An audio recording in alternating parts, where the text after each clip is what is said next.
So when was the last time कि तुम किसी चीज़ की वेट कर रहे हो?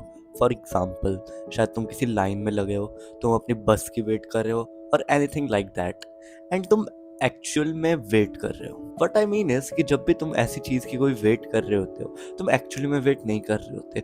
तुम या तो रील स्क्रॉल करते हो, या तो लोगों की स्टोरीज चेक करते हो, या तो अपने ही मैसेजेस खोल के बैठे हो। तुम उस टाइम अपने दिमाग को स्टिमुलस प्रोवाइड कर रहे हो through your phone. Let me introduce you to a world called interstices.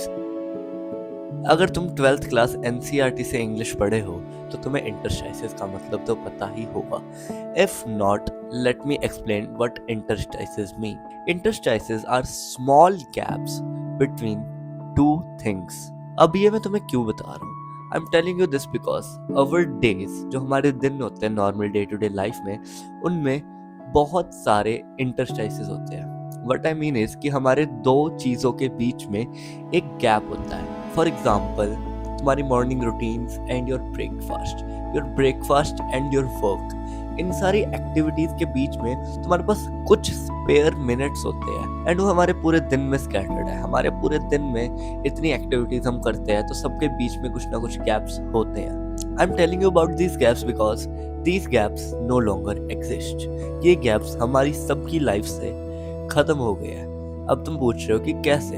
अब ऐसा नहीं है कि वो गैप्स वहाँ पे हैं ही नहीं, उनकी एग्जिस्टेंस खत्म हो गई है, ऐसा बिल्कुल नहीं है। एक्चुअली वो जो गैप्स है ना, वो फिल हो चुके हैं। वो सारे के सारे गैप्स तुम लोगों ने, हमारी सोसाइटी ने फिल कर दिए हैं with different forms of stimulus. What I mean by stimulus is things like your phone, your reels, your messages, your like जो तुम स्टोरीज देखते लोगों की, ऑल दीज थिंग्स जो तुम्हारे माइंड को कैप्चर करके रखती है, जो तुम्हारे माइंड को सोचने नहीं देती, इज कॉल्ड स्टिमुलस। एंड तुमने अपनी लाइफ के, अपने पूरे दिन के सारे गैप्स, तुम्हें एक सेकंड भी जो मिलता है स्पेयर, तुमने उसको फिल कर दिया है बाय योर रील्स और any kind of stimulus. I mean, let's be honest, you cannot even brush your teeth without watching reels at this point. And all of this is so, like, of course thing. Like, ये तो सारे कर रहे हैं. This is very normal. It's just like तुम अपने boredom को हटा रहे हो, right? ये जो चीज़ तुम कर रहे हो, इसके लिए मैंने दो terms create करी है। एक term है तुम लोगों के लिए, जो तुम सुनना चाहते हो एंड जो तुम्हें लगता है कि सही है, एंड एक टर्म है जो मेरे को लगता है, मेरे थॉट प्रोसेस के हिसाब से, जो मेरे को सही लगती है। पहली टर्म जो मैं तुम्हारे लिए यूज करूंगा वो है किलिंग योर बोर्डम।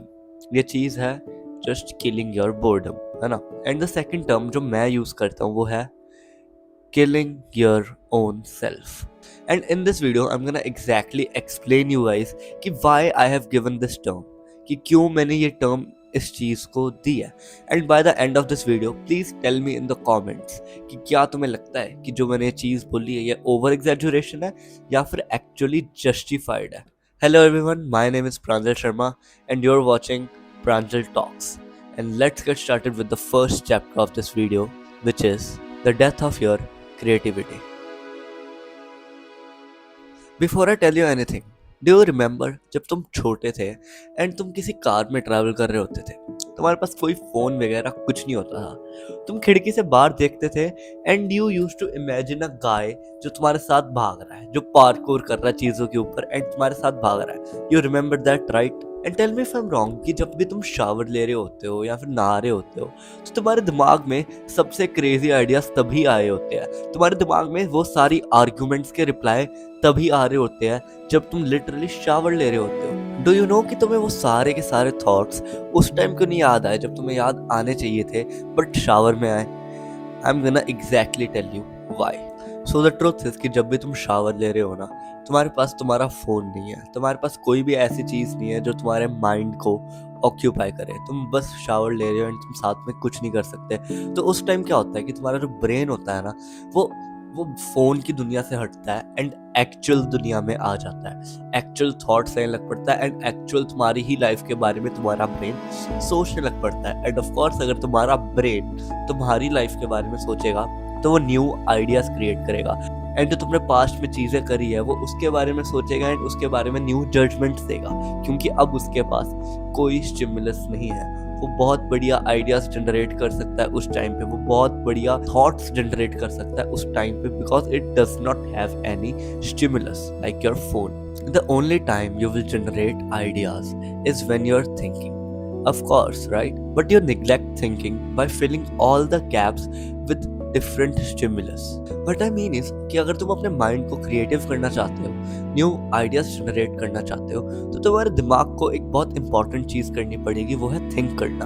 एंड तुम्हारा दिमाग तब बिल्कुल नहीं सोच सकता जब वो कोई और काम कर रहा है. To generate new ideas you require a lot of brain power. And अगर तुम्हारा दिमाग किसी टास्क में इंडल्ज है तो उसके पास इतनी पावर नहीं रह जाती कि वो न्यू आइडियाज को जनरेट करे. सो अगर इसका ओवरऑल मीनिंग निकाला जाए कि तुम अपना पूरा दिन नहीं सोच रहे बिकॉज तुम अपने पूरे दिन में डिफरेंट काम कर रहे हो, एंड जब भी तुम्हें मौका मिलता है तुम्हारी लाइफ में, जब भगवान तुम्हें गैप्स देता है, तुम उन गैप्स को भर देते हो अपने फोन से.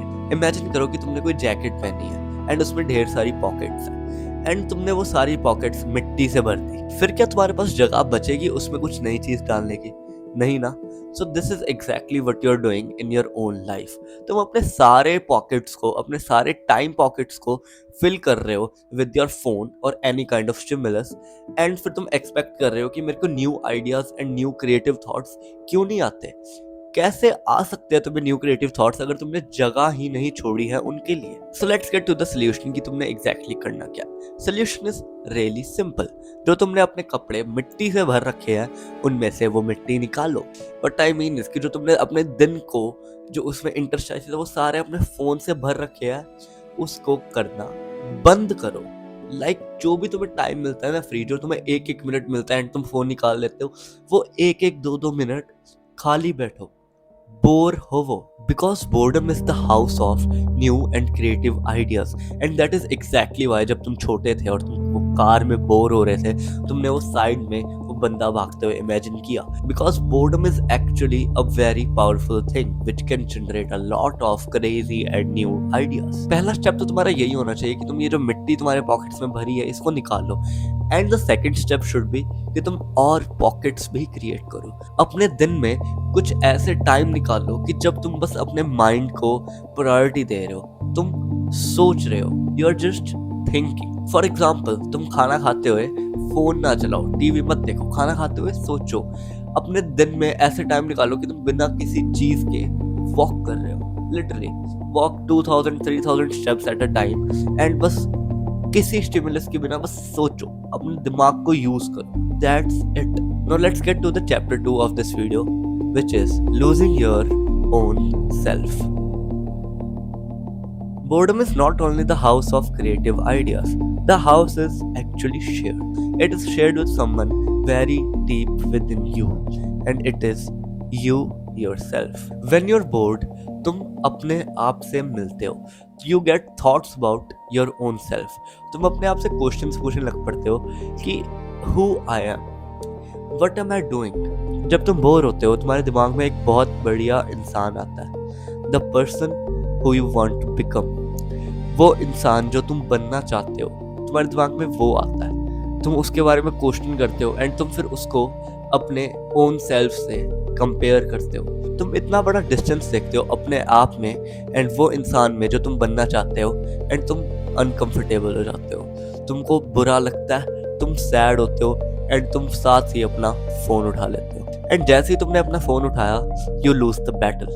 तुम उस इंसान से हार जाते हो, तुम बोर्डम से हार जाते हो, एंड वो इंसान जो तुम बनना चाहते थे वो तुमसे और कदम दूर चले जाता है. ऐसे अपने बारे में सोचना एंड अपने बारे में चीजें फिगर आउट करना, कई लोग इसको एग्जिस्टेंशियल क्राइसिस कहते हैं, which I think is really stupid, because learning about yourself is a really good skill and a really important skill as well, and इसको crisis कह देना is a really stupid thing that you can do. And जैसे तुम वो battle हारते हो between you and that person, or I should say you lose a battle between you and comfort. तुम हमेशा कंफर्ट चूज करते हो बिकॉज तुम्हें लगता है अनकंफर्टेबल होना is not a good thing. And जैसे तुम कंफर्ट चूज करते हो ना, वो इंसान जो तुम बनना चाहते थे वो तुमसे और डिस्टेंस पे चले जाता है. मैं ये चीज बार बार इसलिए कह रहा हूँ बिकॉज मैं चाहता हूँ अगर तुम इस पूरी वीडियो से एक चीज सीखना चाहते हो ना, learn this one thing, that is being uncomfortable is a really good thing, because being uncomfortable makes you move, it makes you realize कि you are not comfortable and you want to do something in your life to get that comfort, and तुम बस एक गलत step उठाते हो, that is not thinking about uncomfortableness. तुमको uncomfortable रहना है to move yourself, to get yourself closer to the person you want to become. You will never move from a place अगर तुम उसमें comfortable हो. So हमेशा याद रखना कि being uncomfortable is a really good thing. So the next time you are bored and you face yourself, please never run away from that battle. Listen to yourself, listen to your own thoughts, and move. Take action. Now, the last chapter of this video, which is a really simple one and quite scientific one as well. The chapter 3 is losing all interest. So let me give you an example. Imagine करो कि तुम रोज शाही पनीर खा रहे हो, तुम्हें रोज tasty paneer मिल रहा है खाने को, एंड एक दिन तुम्हारी मम्मी ने टिंडे बना दिए. क्या तुम टिंडे खा पाओगे? मोस्ट प्रोबेबली खा तो शायद लो, बट बहुत रोके, बहुत बुरा लगेगा, बहुत गंदा टेस्ट लगेगा. And let's reverse the situation कि तुम रोज टिंडे खा रहे हो एंड एक दिन तुम्हारी मम्मी ने शाही पनीर बना दिया.